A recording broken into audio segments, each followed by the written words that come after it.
Good morning, students. We are study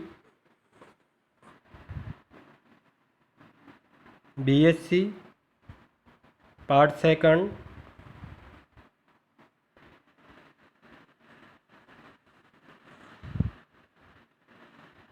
Zoology.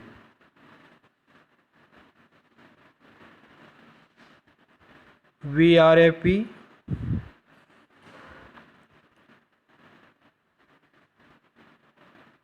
So, welcome to new session 2021-22।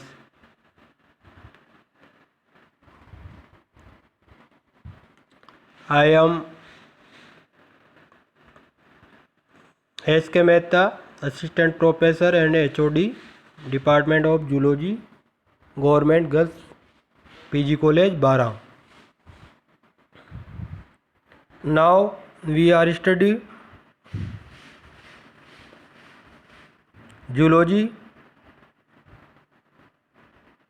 Paper 3rd, Unit 5।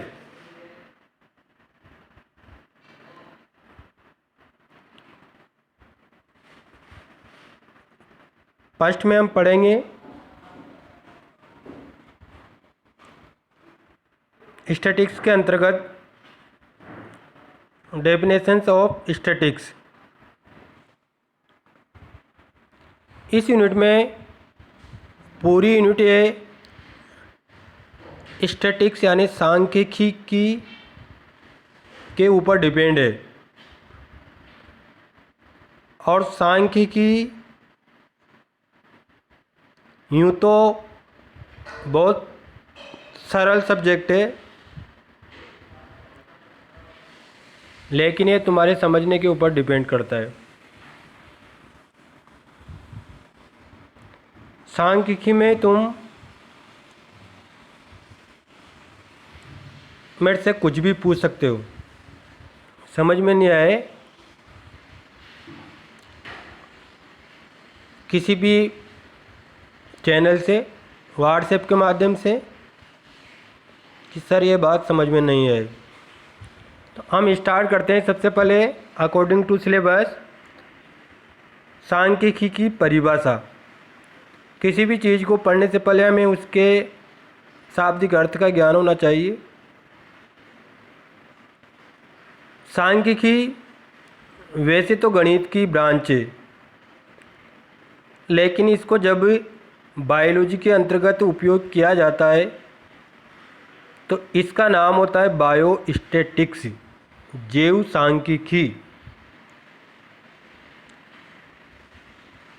आगे के जितने भी field है, PhD, research, सब में डाटा कलेक्शन के लिए, डाटा एनालिसिस के लिए सांख्यिकी का ही यूज किया जाता है। तो वैसे तो इसकी एक ही परिभाषा काम आएगी, लेकिन तुम्हारे लेवल के अकॉर्डिंग तुम एक भी कर सकते हो, दो भी कर सकते हो, तीन भी कर सकते हो, चार भी कर सकते हो। 4 तक की परिभाषा मैंने यहाँ पे लिए, तुम्हारे खुद के ऊपर डिपेंड करता है, तुम्हें स्वतंत्रता है। पहली परिभाषा क्रॉक्सटन एंड काउडन ने दी।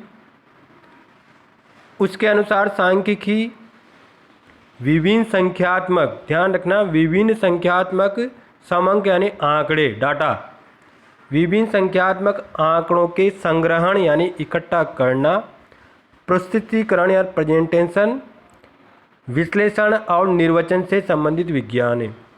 जैसे अपन ने डाटा कलेक्ट किए, ठीक है, किसी भी क्लास के गणित में कितने नंबर आए सभी स्टूडेंटों के, उन डाटा को कलेक्शन करना और फिर उसको एक तरीके से प्रस्तुत करना, है ना, आरोही क्रम में या अवरोही क्रम में या रोल नंबर के क्रम में, ठीक है। फिर इसका उनका विश्लेषण करना कि कितने स्टूडेंट फर्स्ट आए, कितने सेकंड आए, कितने फेल हुए। ये सब जिसके अंतर्गत किया जाता है वो क्या है, स्टैटिक सांख्यिकी। मतलब अपन ये करते आ रहे हैं शुरू से, बचपन से, लेकिन इसको हम पढ़ाई के माध्यम से लेते हैं तो इसको इस ब्रांच को एक नाम दिया जाता है स्टैटिक सांख्यिकी। तो सांख्यिकी की परिभाषा हुई विभिन्न संख्यात्मक समंकों के संग्रहण, प्रस्तुतिकरण, विश्लेषण एवं निर्वचन से संबंधित विज्ञान सांख्यिकी है। सेकंड परिभाषा है एम.जी. कैंडाल की।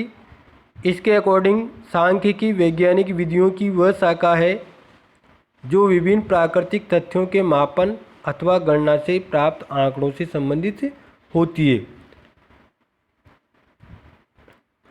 वैज्ञानिक विधियों की शाखा गणित की ब्रांच है, लेकिन तरीके से करते हैं एक सिस्टम से, तो वैज्ञानिक विधि नाम दे दिया जाता है।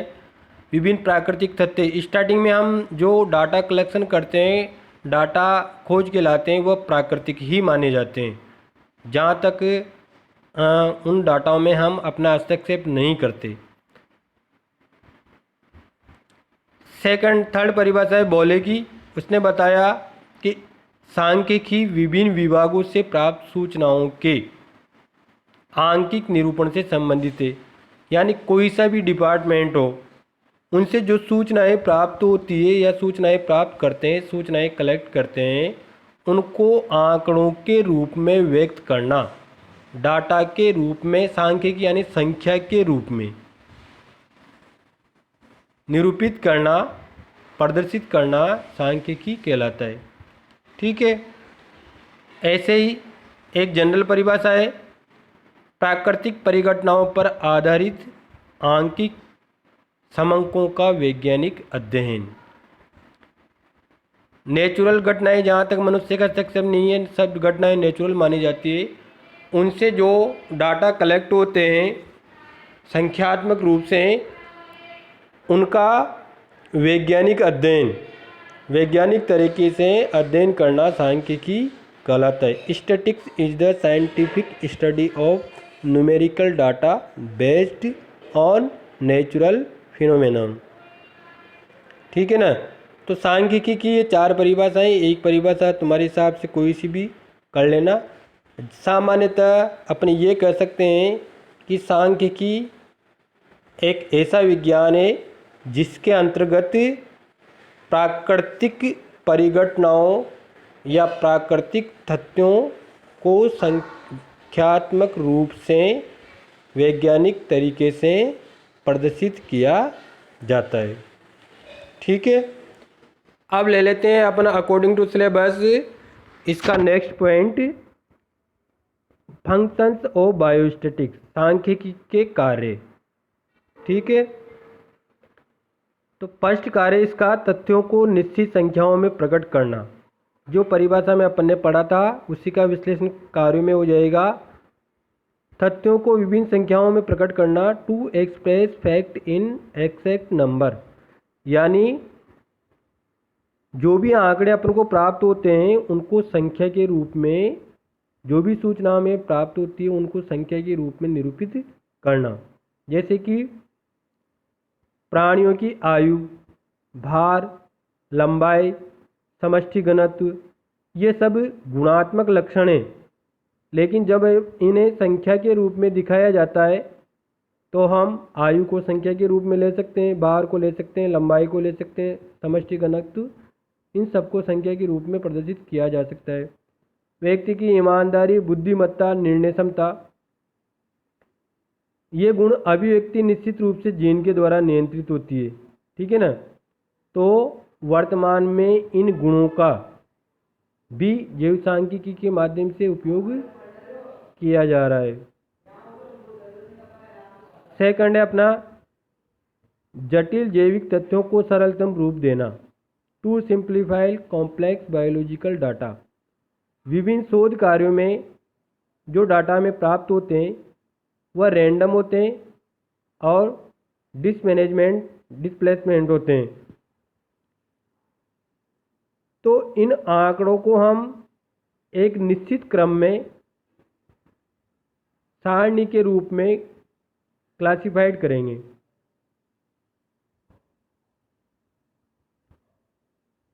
इन्हें हम बार डायग्राम्स के माध्यम से, पॉलीगन के माध्यम से भी दिखा सकते हैं। नेक्स्ट थर्ड पॉइंट है अपना तुलनात्मक अध्ययन एवं संबंध, comparative study and relationship. Research कार्य हम करते हैं वहाँ पर विभिन्न आंकड़ों को तुलनात्मक अध्ययन के रूप में संबंध स्थापित किया जाता है। जैसे मान लो तो मैं दो अलग अलग विद्यालयों की 10वीं कक्षा में प्राप्त किए गए मैथ के नंबरों का तुलना करनी है।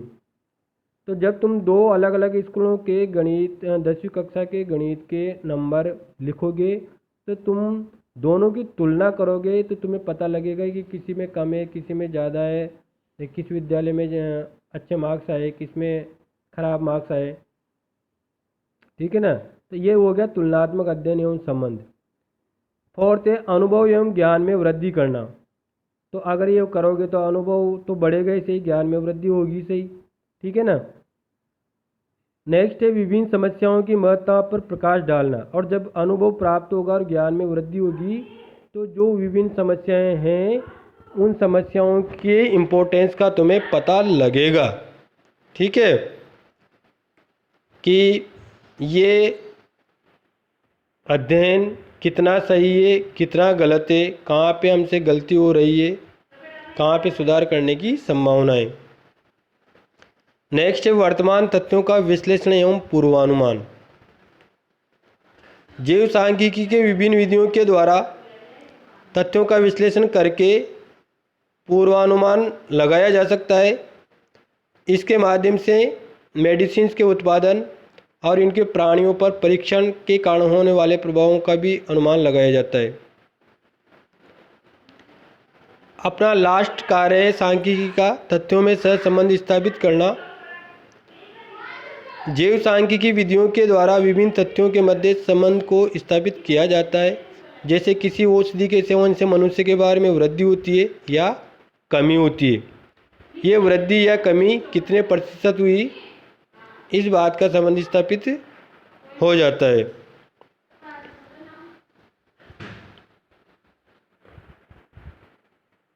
नेक्स्ट अपना जैव सांख्यिकी में, जीव विज्ञान में सांख्यिकी के उपयोग, क्या क्या उपयोग है।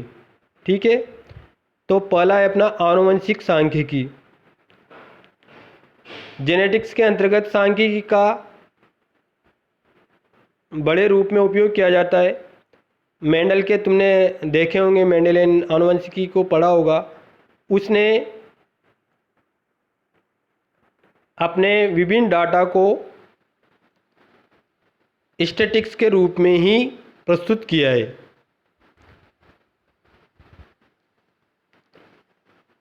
नेक्स्ट है आंकिक वर्गीकी। आंकिक वर्गीकी में आनुवंशिक इकाइयों को लक्षणों के आधार पर विभिन्न टेक्सा में अलग अलग रखा जाता है और आंकड़ों के आधार पर उनका फाइलोजेनेटिक निष्कर्ष निकाला जाता है। नेक्स्ट है थर्ड सांख्यिकी पारिस्थितिकी, स्टैटिस्टिकल इकोलॉजी। इकोलॉजी में भी पारिस्थितिकी में सांख्यिकी का मुख्य उपयोग प्राणियों की जैव समष्टि की टेम्परल और स्पेशियल वितरण से संबंधित है। यानी जैसे विभिन्न स्थान है वहाँ पे किस जाति के कितने कितने जीव पाए जाते हैं, कौन से अधिक है, कौन सी कम है, ये सब हम स्टैटिस्टिक्स के द्वारा कर सकते हैं। चौथा है अपना व्यवहारिक पारिस्थितिकी। प्राणियों के व्यवहारिक अध्ययन में हम सांख्यिकी का यूज करते हैं। जंतु समूह पर ध्यान केंद्रित करके क्रमबद्ध रूप से घटनाओं को प्रेक्षित किया जाता है। यदि समय श्रृंखला में विभिन्न घटनाएं एक दूसरे से स्वतंत्र हो तो इन घटनाओं के मध्य किसी प्रकार का सार्थक सहसंबंध स्थापित नहीं कर पाते। इसी तरह अन्य पॉइंट अपने वन क्षेत्र मिति, वानिकी एवं कृषि लब्ध तालिका, जैवभार का आकलन, पर्यावरणीय सांख्यिकी प्रबंधन, कोशिका कार्य की, अंतःस्रावी की, विज्ञान कार्य की एवं जैव रसायन में इसका उपयोग। इतना विश्लेषण आंसर के अंदर नहीं पूछा जाता है, केवल पॉइंट ही आपको लिखने हैं। लेकिन मैंने तुम्हारे समझने के तरीके से तुम्हें सारी चीज़ें बता दी। ये अपना स्टैटिस्टिक्स का शुरुआत थी। नेक्स्ट यूनिट हम नेक्स्ट चैप्टर हम इम्पोर्टेंट पढ़ेंगे इसका, जो एग्ज़ाम में ज़्यादातर आते हैं। ठीक, धन्यवाद।